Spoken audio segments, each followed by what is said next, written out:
Ça c'est grave.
อะไรวะโอ้ย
ขอนอบน้อมแด่พระผู้มีพระภาคเจ้าพระองค์นั้นซึ่งเป็นผู้ไกลจากกิเลสตรัสรู้ชอบได้โดยพระองค์เองสวัสดีครับท่านผู้ฟังที่เคารพครับท่านผู้ฟังรับฟังรายการศึกษาธรรมนำสุขมีเสนอให้ท่านฟังทุกวันศุกร์ตั้งแต่เวลา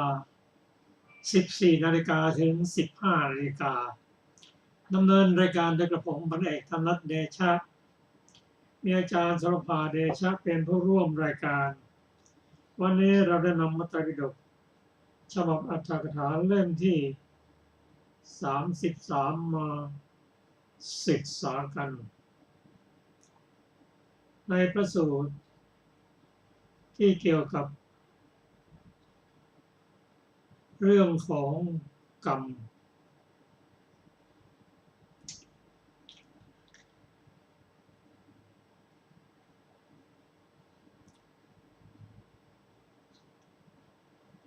ซึ่งเรื่องนี้พระองค์ตรัสถึงเรื่องโทษที่เป็นไปปัจจุบันและพบหน้าเป็นเรื่องที่พระองค์ได้ยกตัวอย่างการทำโทษของพระราชา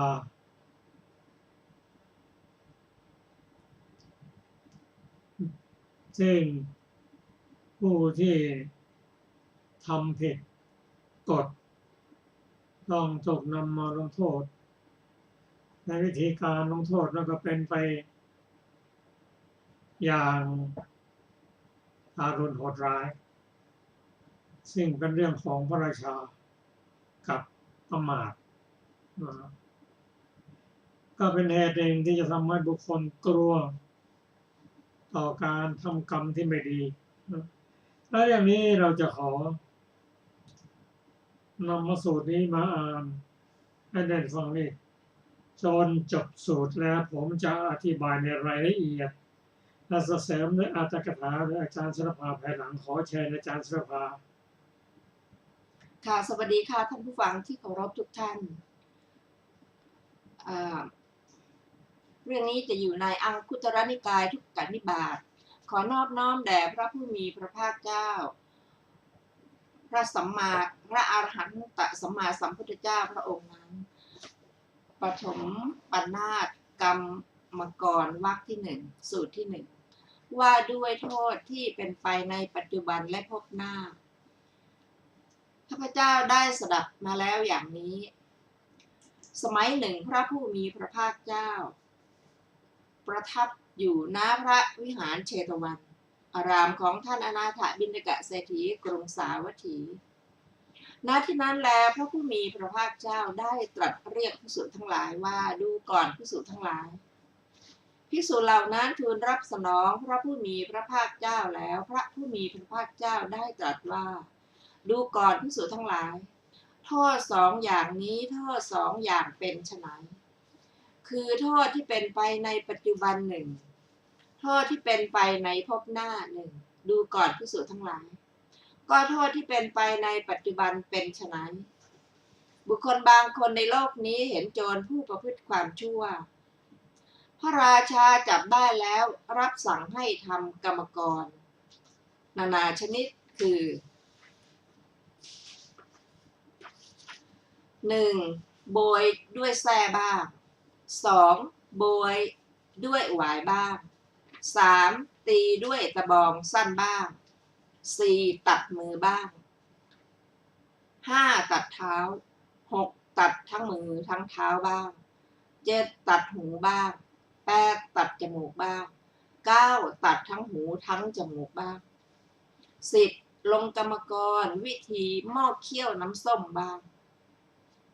11. ลงกรรมกรวิธีขอดสังบ้าง 12. ลงกรรมกรวิธีปากราหูบ้าง 13. ลงกรรมกรวิธีดอกไม้ไฟบ้าง 14. ลงกรรมกรวิธีคบมือบ้าง 15. ลงกรรมกรวิธีริ้วสายบ้าง 16. ลงกรรมกรวิธีนุ่งเปลือกไม้บ้าง 17. ลงกรรมกรวิธียืนกวางบ้าง 18. ลงกรรมกรวิธีเกี่ยวเหยื่อเบ็ดบ้าง 19. ลงกรรมกรวิธีเหรียญกระสาบบ้าง 20. ลงกรรมกรวิธีแปลงแสกบ้าง 21. ลงกรรมกรวิธีกลางเวียนบ้าง 22. ลงกรรมกรวิธีตั้งฟางบ้าง 23. ราดด้วยน้ำมันเดือดบ้าง 24. ให้ฝูงสุนัขริมถึงบ้าง 25. ให้นอนบนเหลาทั้งเป็นบ้างตัดศีรษะด้วยดาบบ้างเขามีความคิดเห็นเช่นนี้ว่าเพราะบาปกรรมเช่นใดเป็นเหตุโจรผู้ทำความชั่วจึงถูกพระราชาจับแล้วทำกรรมกรนานาชนิดคือเฆี่ยนด้วยหวายบ้างและอื่นๆจนถึงเอาดาบตัดหัวเสียบ้างก็ถ้าเรานี่แหละจะพึงบาปกรรมเช่นนั้นก็พึงถูกพระราชาจับแล้วทำกรรมกรนานาชนิดคือเอาหวายเฆี่ยนบ้างจนถึงเอาดาบตัดหัวเสียบ้างดังนี้เขากลัวต่อโทษที่เป็นไปในปัจจุบันไม่เที่ยวแย่งชิงเครื่องบรรณาการของคนอื่นดูก่อนภิกษุทั้งหลายนี้เรียกว่าโทษที่เป็นไปในปัจจุบันดูก่อนภิกษุทั้งหลายก็โทษที่เป็นไปในภาคหน้าเป็นไฉนบุคคลบางคนในโลกนี้สำเนียกดังนี้ว่าวิบากอันเลวทรามของกายทุจริตเป็นโทษที่บุคคลจะพึงได้ในภพหน้าโดยเฉพาะวิบากอันเลวทรามของวจีทุจริตเป็นโทษที่บุคคลจะพึงได้ในภพหน้าโดยเฉพาะวิบากอันเลวทรามของมโนทุจริตเป็นโทษที่บุคคลจะพึงได้ในภพหน้าโดยเฉพาะก็ถ้าเราจะพึงประพฤติทุจริตด้วยกายประพฤติทุจริตด้วยวาจาประพฤติทุจริตด้วยใจทุจริตบางข้อนั้นพึงเป็นเหตุให้เราเมื่อแตกกายตายไปเข้าถึงอบายทุกขติวินิบาตนรกบ้างเขากลัวต่อโทษที่เป็นไปในภพหน้าจึงละกายทุจริตเจริญกายสุจริตละวจีทุจริตเจริญวจีสุจริตละมโนทุจริตเจริญมโนสุจริตบริหารตนให้สะอาดดูก่อนภิกษุทั้งหลายนี้เรียกว่าโทษเป็นไปในภายหน้าดูก่อนภิกษุทั้งหลายโทษสองอย่างนี้แลดูก่อนภิกษุทั้งหลายพ ราะฉะนั้นแหละเธอทั้งหลายพึงศึกษาอย่างนี้ว่า เราจักกลัวต่อโทษที่เป็นไปในปัจจุบันจักกลัวต่อโทษเป็นไปในภพหน้าจักเป็นคนขลาดต่อโทษมีปกติเห็นโทษโดยความเป็นของน่ากลัวดูก่อนภิกษุทั้งหลายเธอทั้งหลายพึงศึกษาอย่างนี้แลดูก่อนภิกษุทั้งหลายเหตุเป็นเครื่องหลุดพ้นจากโทษทั้งมวลอันบุคคลผู้ขลาดต่อโทษมีปกติเห็นโทษโดยความเป็นของน่ากลัวจะพึงหวังได้จบสูตรที่หนึ่งต่อไปเป็นมโนรสปูรมีท่านผู้ฟังครับในเรื่องของกรรมนี้เป็นเรื่องของทุกๆคนโดยเฉพาะปุถุชนกรรมคืออะไรกรรมก็คือการกระทำทางไหนบ้างทางกายวาจาและใจเป็นกุศลก็ได้เป็นอกุศลก็ได้ทั้งกุศลและอกุศลมีผลตรงกับการกระทำของตนซึ่งพระองค์ตรัสว่าบุคคลเป็นผู้รับมรดกของกรรมมีกรรมเป็นกำเนิดมีกรรมเป็นเผ่าพันธุ์มีกรรมเป็นที่พึ่งอาศัยบุคคลทำกรรมอย่างไรก็ได้รับกรรมอย่างนั้นเรื่องของกรรมนี้ถามว่าตัวกระทำกรรมคืออะไรกรรมคือเจตนาเจตสิกเป็นตัวกรรมอยู่เกิดร่วมกับจิตรูปดวง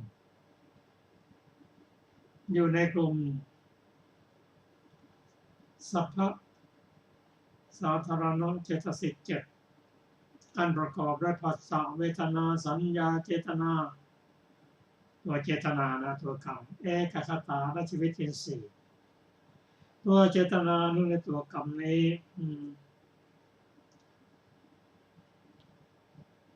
กรรมมีลักษณะของการปรุงแต่งเป็นลักษณะมีการทำให้ทำที่เป็นกลุ่มเป็นก้อนและผสมที่เกิดขึ้น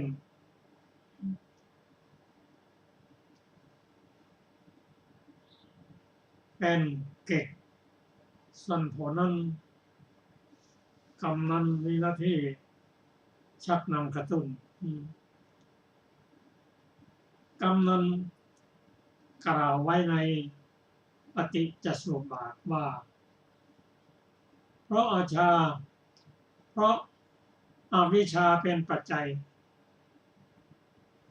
จึงเกิดสังขารขึ้นเพราะฉะนั้นเจตนาก็ดีสังขารก็ดีกรรมก็ดีก็ตัวเดียวกันนั่นแหละ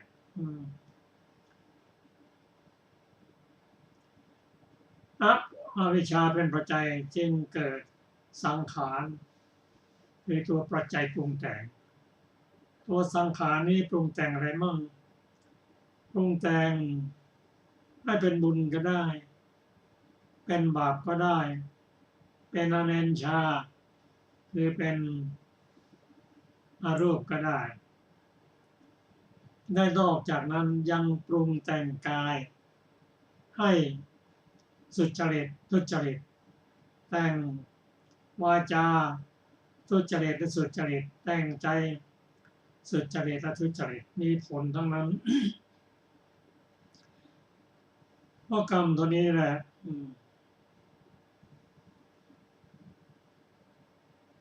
เพราะสังขารตัวนี้แหละทุกคนทำกรรมหมดต้องทำกรรมหมด โดยเฉพาะปุถุชนที่หมุนเวียนในโลกและต้องทำกรรมถ้าถามว่าใครที่ไม่ทำกรรมมีไหมบอกมีคือนิพพานไปแล้วไม่ต้องทำกรรมแล้วพระอรหันต์ทำกรรมนะทำแต่กรรมของท่านนั้นเป็นกิริยาไม่เป็นบุญไม่เป็นบาปท่านกระทำกรรมในขณะที่สังขารยังอยู่พอนิพพานไปแล้วก็การทำกรรมก็ไม่มีหรืออีกในหนึ่งกล่าวว่า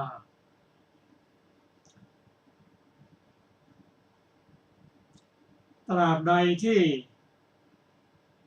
เจตนาตัวสังขารตัวปรุงแต่งนั้นอยู่ภายใต้ของอวิชชาแล้วกรรมนั้นก็หมุนวนอยู่ในโลกนี้ดีบ้างกุศลเป็นอกุศลทั้งสองอย่างนี้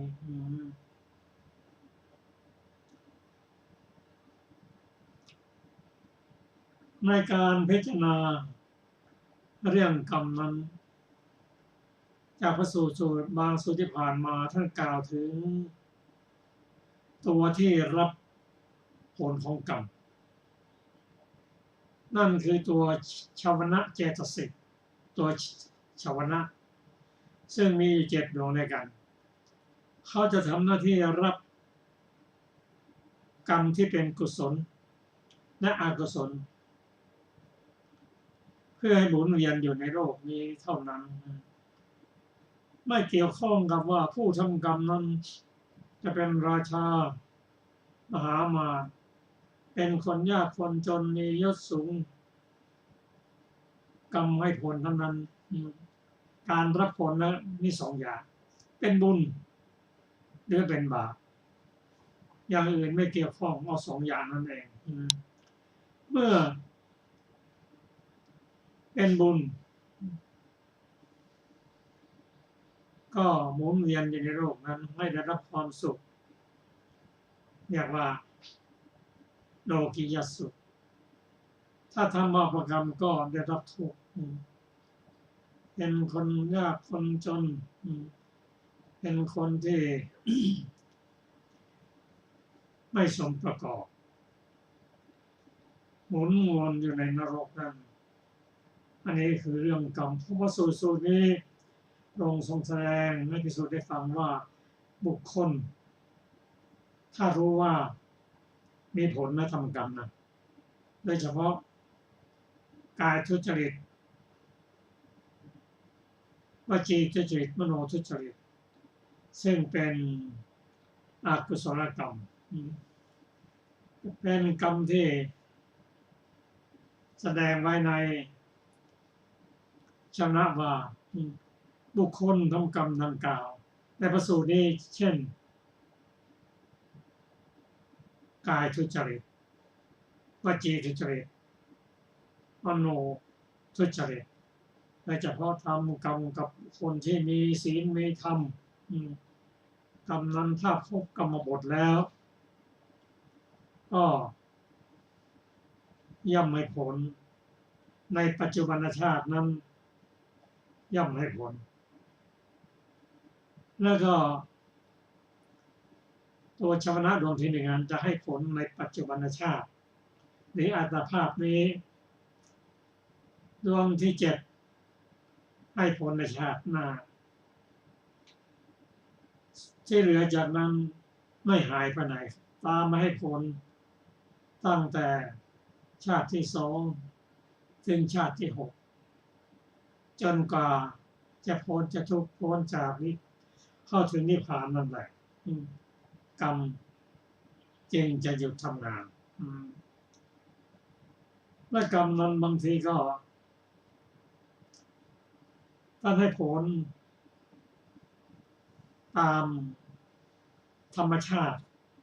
ของการกระทำในกรรมจตุกะนั้นแบ่งกรรม16ออกเป็น4 หมวดที่1 ว่าด้วยกิจหน้าที่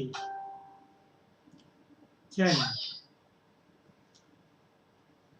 เป็นกรรมนำให้ไปแก่ไปอุดหนุนไปเบียดเบียนฆ่าชีวิตอุปฆาตกรรมส่วนที่สองนั้นให้กรรมไปตามความหนักเบาของกรรมเช่นครุกรรมเป็นกรรมหนักเช่นปัญจเรียกว่ากรรมหนัก5 ประการเช่นฆ่ามารดาฆ่าบิดาฆ่าพระอรหันต์ทำพระโลหิตให้ห่อและยุสงให้แตกกันนี่เป็นกรรมหนักให้ผลทันทีให้ผลทั้งชาตินี้ทันทีแล้วตายไปทันทีไม่มีอะไรมากันไว้อีกประเภทหนึ่งให้ผลตามระยะเวลาในเช่นพระสูตรนี้กล่าวถึงว่าให้ผลในชาติปัจจุบันให้ผลในชาติที่2ให้ผลในชาติต่อไปถ้าหลังจากนั้นก็พ้นมันไปก็เป็นอโหสิกรรมเป็นต้นในการแสดงโทษต่างๆและกรรมกรต่างๆที่ท่านได้รับฟังนั้นเป็นหัวข้อนะส่วนวิธีการนั้นที่ทำให้คนนั้นกลัวบาปนั้นมีอยู่ในอรรถกถาขอเชิญอาจารย์สุรภานำอรรถกถามาศึกษาร่วมกันขอเชิญนะครับค่ะอรรถกถาของสูตรที่1นะคะมีวินิจฉัยดังต่อไปนี้บทว่าวัชชานี้แปลว่าโทษหรือความผิดบทว่าทิฏฐธรรมิกังได้แก่มีผลเกิดขึ้นในปัจจุบันคือในอัตภาพนี้แหละบทว่าสัมปรายิกังได้แก่มีผลเกิดขึ้นในภายหน้าคือในอัตภาพที่ยังมาไม่ถึงบทว่าอาคุจาริงได้แก่ผู้กระทำชั่วคือกระทำความผิดบทว่าราชาโนทะเหตวาวิทากรรมะกรณากรณเตความว่าราชบุรุษทั้งหลายจับโจรมาลงกรรมกรหลายอย่างต่างวิธีแต่ชื่อว่าพระราชาทรงให้ราชบุรุษลงกรรมกรเหล่านั้นบุคคลนี้เห็นโจรนั้นถูกลงกรรมกรอย่างนี้เพราะเหตุนั้นท่านจึงกล่าวว่าปัสสติโจรังอาคุจาริงราชาโนกเหตวาวิทากรรมะกรณากรณเตดังนี้บทว่าอัฏฐทันทะเกหิความว่าด้วยไม้ตะบองหรือด้วยท่อนไม้ที่เขาเอาไม้4 ศอกมาตัดเป็น2 ท่อนใส่ด้ามสำหรับถือไว้เพื่อประหารบทว่าทวิลังคถาลิกังได้แก่ลงกรรมกรวิธีทำให้เป็นหม้อเคี่ยวน้ำส้มเมื่อจะลงกรรมกรวิธีนั้นคือเปิดกะโหลกศีรษะแล้วเอาครีมคีบก้อนเหล็กแดงใส่เข้าไปในกะโหลกศีรษะนั้นด้วยเหตุนั้นมันสมองในศีรษะเดือดล้นออกบทว่าสังขะมุนทิกังได้แก่ลงกรรมกรวิธีขอดสังเมื่อจะลงกรรมกรวิธีนั้นคือตัดหนังศีรษะแต่จรหูทั้ง2 ข้างลงมาถึงท้ายทอยแล้วรวบเส้นผมทั้งหมดผูกเป็นขมวลใช้ไม้สอดบิดยกขึ้นให้หนังเลิกหลุดขึ้นมาพร้อมทั้งผมต่อแต่นั้นก็ใช้ทรายหยาบขัดกะโหลกศีรษะล้างให้เกลี้ยงขาวเหมือนสังบทว่าราหุมุขขังได้แก่ลงกรรมกรวิธีปากราหูคือเมื่อจะลงกรรมกรวิธีนั้นใช้ขอเหล็กเกี่ยวปากให้อ้าขึ้นแล้วจุดไฟในปากนั้นอีกวิธีหนึ่งใช้สิวตอกแต่จรหูทั้ง2 ข้างลงไปทะลุปากเลือดไหลออกมาเต็มปาก บทว่าโชติมาลิกังความว่าใช้ผ้าเก่าชุบน้ำมันพันทั้งตัวแล้วจุดไฟบทว่าหัตถปัตถโชติกังความว่าใช้ผ้าเก่าชุบน้ำมันพันมือทั้งสองแล้วจุดไฟต่างคบไฟบทว่าเอระกะววัตติกังได้แก่ลงกรรมกรวิธีริ้วสายเมื่อจะลงกรรมกรวิธีนั้นคือเชือดหนังลอกออกเป็นริ้วๆตั้งแต่ใต้คอลงไปถึงข้อเท้าแล้วใช้เชือกผูกโจรลากไปโจรเดินเหยียบริ้วหนังของตัวก้มลงบทว่าจีระกวาสิกังได้แก่ลงกรรมกรวิธีนุ่งเปลือกไม้เมื่อจะลงกรรมกรวิธีนั้นเชือดหนังเป็นริ้วๆเหมือนอย่างแรกนั่นแหละแต่ทำเป็น2 ตอนแต่ใต้คอลงมาถึงสะเอวตอนหนึ่งแต่สะเอวถึงข้อเท้าตอนหนึ่งริ้วหนังตอนบนคลุมลงมาปิดกายตอนล่างเป็นดังนุ่งเปลือกไม้บทว่านยกังได้แก่ลงกรรมกรวิธียืนกวางเมื่อจะลงกรรมกรวิธีนั้นใช้ห่วงเหล็กสวมข้อศอกทั้งสองและเข่าทั้งสองให้ก้มลงกับดินสอดหลักเหล็กตอกตรึงไว้เขาจะยืนอยู่บนดินด้วยหลักเหล็ก4 อันแล้วก่อไฟล้อมลนค่ะเขาย่อมเป็นเหมือนกวางถูกไฟไหม้ตายแม้ในอาคตสถานท่านก็กล่าวดังนี้เหมือนกันเมื่อเขาตายแล้วถอดหลักออกให้เขายืนเป็นสัตว์4 เท้าอยู่ด้วยปลายกระดูกทั้ง4นั่นเองชื่อว่าเหตุการณ์เห็นปานี้ย่อมไม่มีบทว่า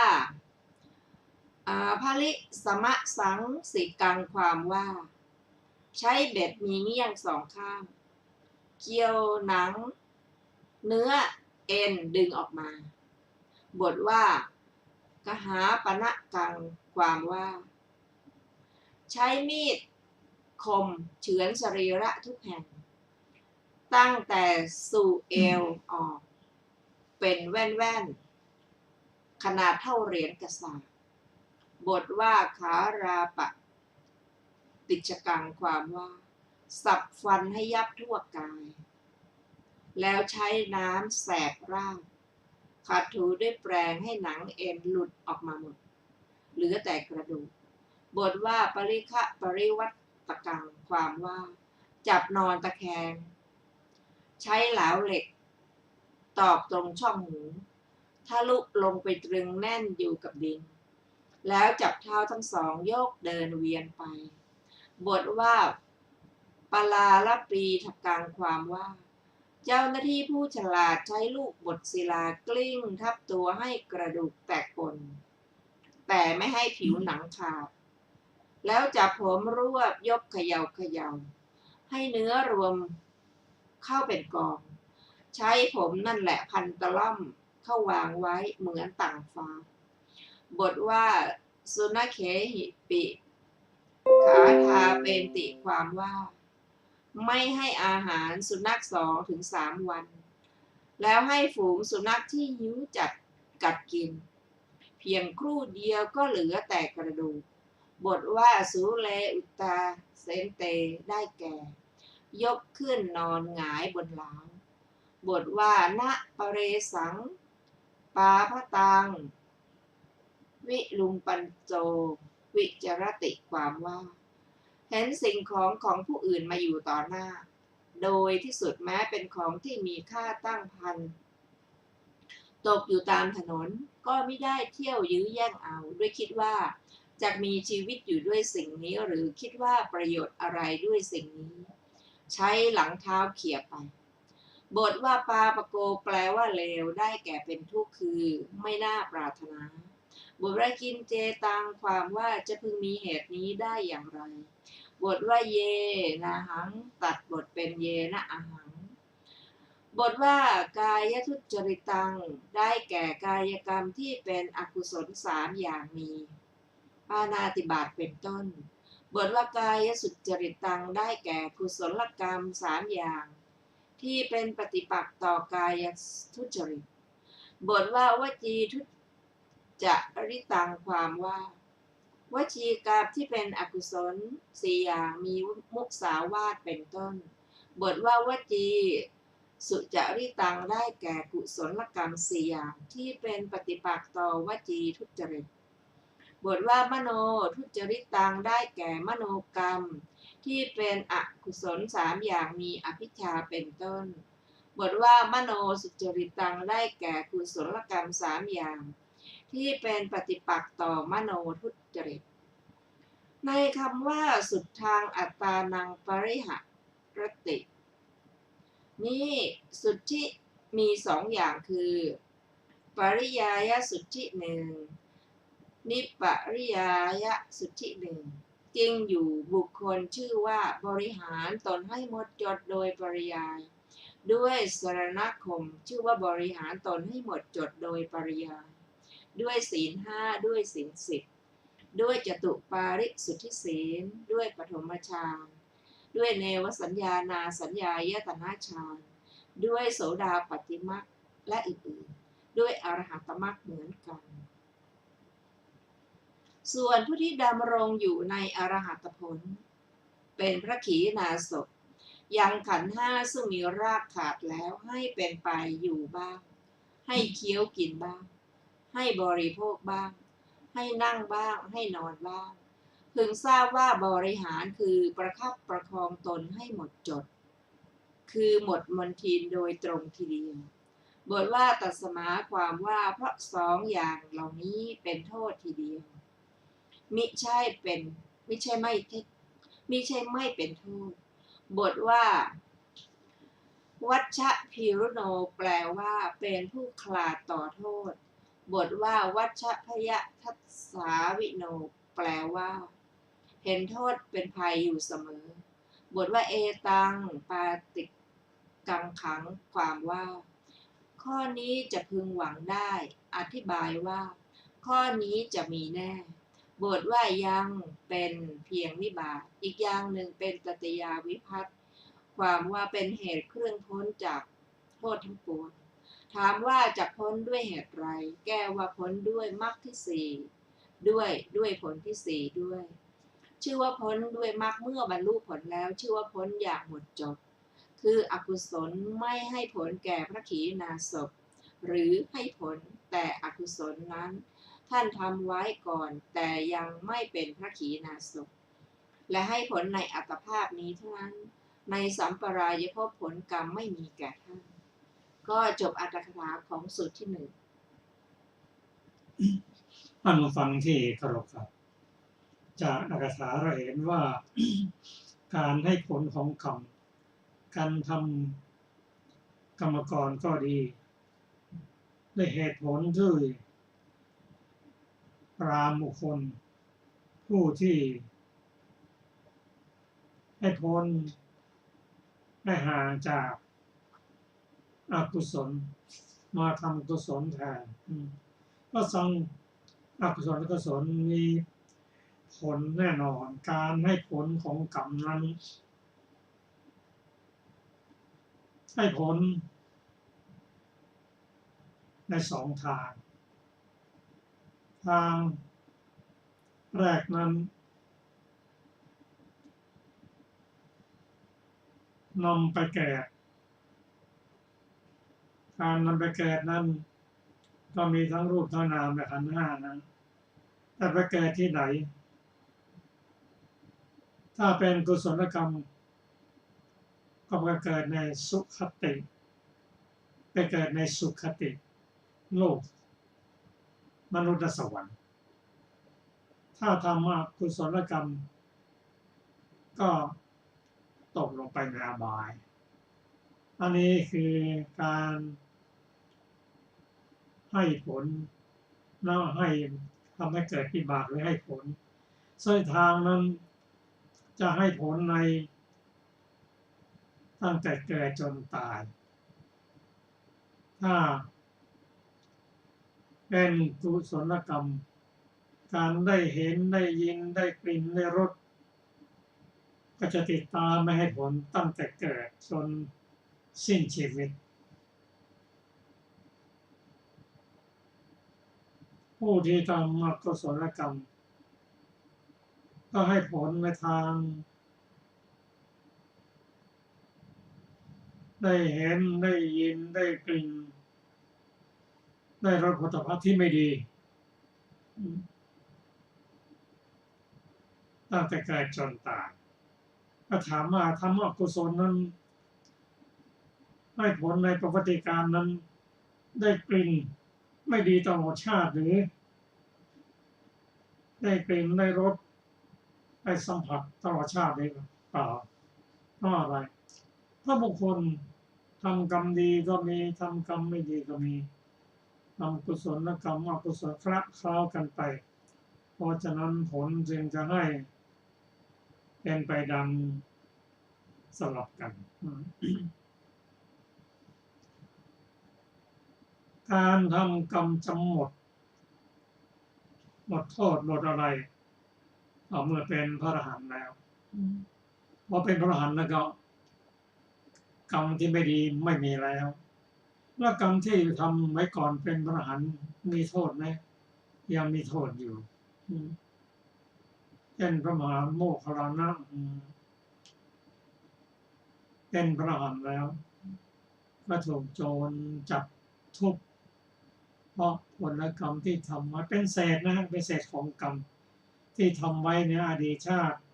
ไปปิตุฆาตมาตุฆาตเรื่องของกรรมนั้นเป็นเรื่องที่ละเอียดสุขุม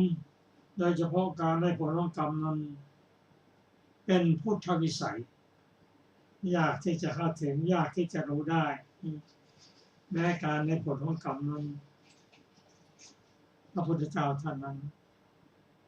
เป็นสัพพัญญูผู้รู้ช่วยส่งเสริมช่วยป้องกันให้กรรมนั้นถ้าภิกษุหรือบุคคลใดกำลังทำกรรมดีอยู่และมีปัญญาที่จะส่งเสริมพระองค์มาเสด็จไปโปรดเช่นสุขสามเณรเป็นต้นพระองค์ทรงเห็นว่าถ้าพระองค์ไปช่วยแล้วโอกาสที่จะบรรลุเป็นพระอรหันต์ก็จะช้าไปสุขสามเณรนั้นบำเพ็ญสมณธรรมในวิหารบำเพ็ญในกุฏิของท่านพระสารีบุตรพระสารีบุตรบิณฑบาตมาก็จะให้ลูกเนรสิ่งกราบเรียนว่าท่านได้อาหารรสปลาตะเพียนก็นำให้ผมด้วยท่านพระสารีบุตรจะได้จากไหนถ้าไม่ได้บุญของท่านก็ได้บุญของกระผมและจะก็ได้มาพระสารีบุตรนำอาหารมาพระองค์ไปเสด็จไปเฝ้าที่ประตูยังไม่ให้พระสารีบุตรเข้าไปต่อเมื่อได้เป็นสามเณรเป็นพระอรหันต์แล้วจึงขอให้นำอาหารให้สามเณรด้วยเรื่องกรรมเป็นเรื่องของพุทธวิสัยนักเรียนทราบแล้วเป็นเรื่องที่น่าศึกษาเพื่อป้องกันตนเองครับต่อไปก็จะเป็นพระสูตรต่อไปก็ขอเชิญอาจารย์ศิลปะค่ะสูตรที่สองว่าด้วยความเพียรซึ่งเกิดได้ยากสองอย่างดูก่อนภิกษุทั้งหลายในโลกมีความเพียรซึ่งเกิดได้ยากสองอย่างเป็นไฉนคือความเพียรเพื่อทำให้เกิดจีวรบิณฑบาตเสนาสนะและขิลานปัจจัยเภสัชบริขารของคฤหัสถ์ผู้อยู่ครองเรือนหนึ่งความเพียรเพื่อสละคืนอุปธิทั้งปวงของผู้ที่ออกบวชเป็นบรรพชิตหนึ่งดูก่อนภิกษุทั้งหลายในโลกมีความเพียรซึ่งเกิดได้ยากสองอย่างนี้แลดูก่อนภิกษุทั้งหลายบรรดาความเพียรสองอย่างนี้ความเพียรเพื่อสละคืนอุปธิทั้งปวงเป็นเลิศดูก่อนภิกษุทั้งหลายเพราะฉะนั้นแหละ เธอทั้งหลายพึงศึกษาอย่างนี้ว่าเราจะเริ่มตั้งความเพียร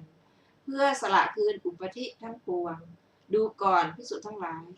เธอทั้งหลายพึงศึกษาอย่างนี้แลจบถึงสูตรที่สอง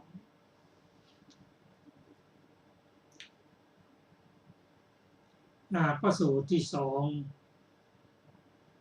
ซึ่งว่าด้วยความเพียรซึ่งเกิดได้ยากสองอย่าง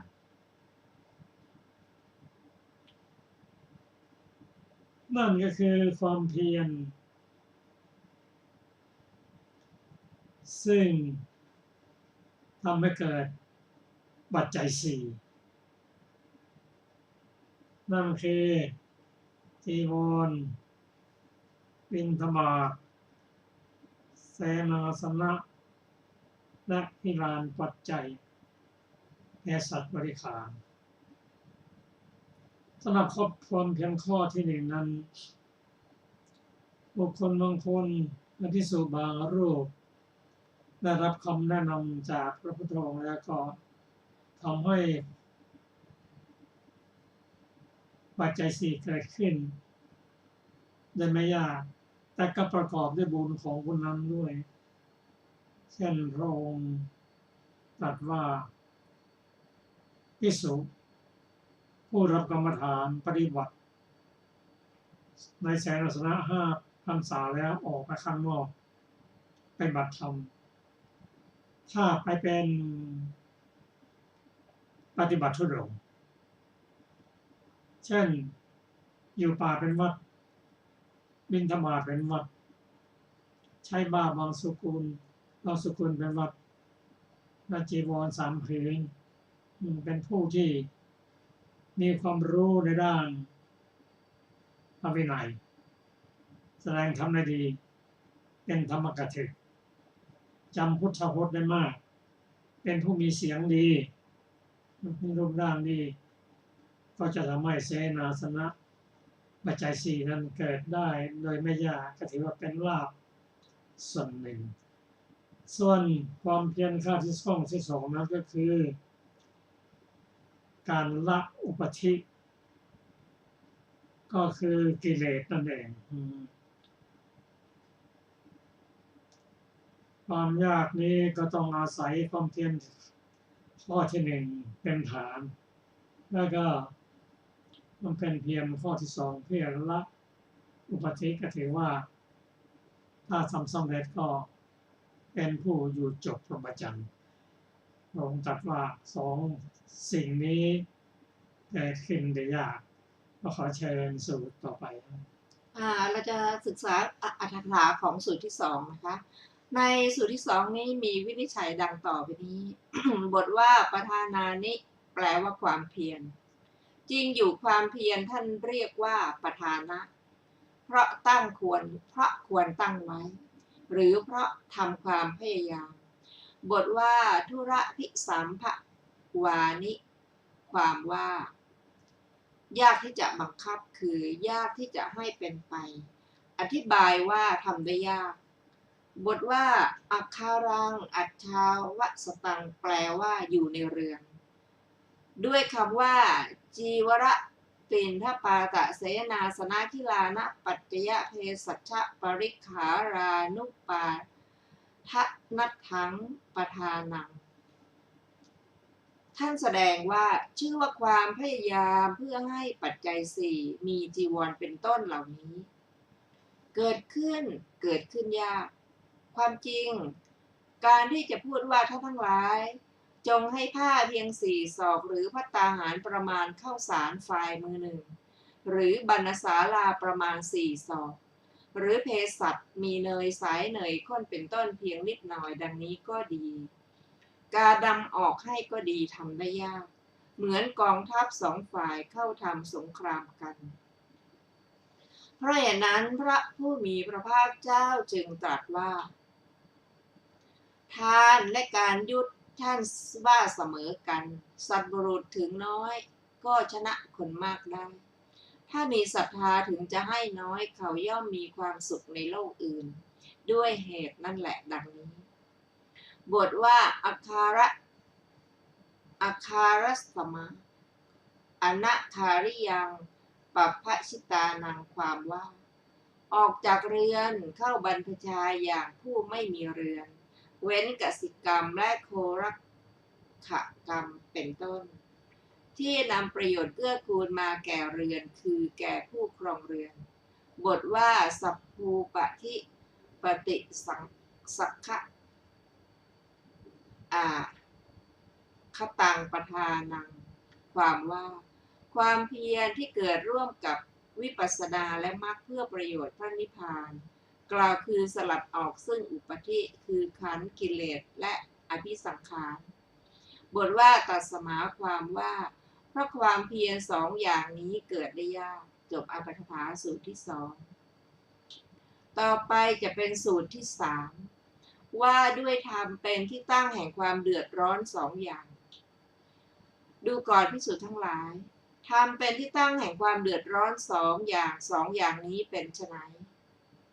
คือบุคคลบางคนในโลกนี้ทำแต่กายทุจริตมิได้ทำกายสุจริตทำแต่วจีสุจริตมิได้ทำวจีสุจริตทำแต่มโนทุจริตมิได้ทำมโนสุจริตเขาเดือดร้อนอยู่ว่าเรากระทำแต่กายทุจริตมิได้ทำกายสุจริตทำแต่วจีทุจริตมิได้ทำวจีสุจริตทำแต่มโนทุจริตมิได้ทำมโนสุจริตดูก่อนภิกษุทั้งหลายธรรมเป็นที่ตั้งแห่งความเดือดร้อนสองอย่างนี้แหละจบสูตรที่สาม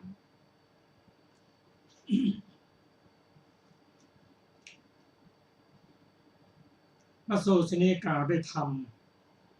เป็นที่ตั้งแห่งความเดือดร้อนสองอย่างธรรมเป็นที่ตั้งแห่งความเดือดร้อนสองอย่างอย่างหนึ่งบุคคลบางคนในโลกนี้ทำแต่กายทุจริตไม่ได้ทำกายสุจริตทำแต่วจีทุจริตไม่ได้ทำวจีสุจริตทำแต่มโนทุจริตไม่ได้ทำมโนสุจริตก็คำว่ากายสุจริตนั้นก็แบ่งออกเป็นสามอย่างวจีสุจริตสี่มโนสุจริตสามถ้าทำแต่กายทุจริตวจีทุจริตไม่ได้ทำมโนทำแต่มโนทุจริตไม่ได้ทำสุจริตย่อมทำความเดือดร้อนมาให้อันนี้ก็เป็นพระธรรมคำสอนที่กล่าวไว้ว่าบุคคลทำกรรมดีกรรมขาวมีผลเป็นความสุขบุคคลทำกรรมดำให้ผลเป็นความทุกข์เป็นทำดำให้ผลความทุกข์ก็เข้าสู่ทุกขติขอเชิญมีอรรถกถาเนี่ยค่ะมีคาถานะคะเราจะเอาไว้ศึกษากันในคราวต่อไปนะคะเพราะด้วยเวลาของการศึกษาธรรมนำสุขในวันนี้ก็ได้หมดเวลาลงแล้วขอขอบพระคุณทุกท่านที่ได้ร่วมศึกษาด้วยกันนะคะขอมีความสุขความเจริญในธรรมยิ่งๆค่ะวันนี้สวัสดีค่ะสวัสดีครับ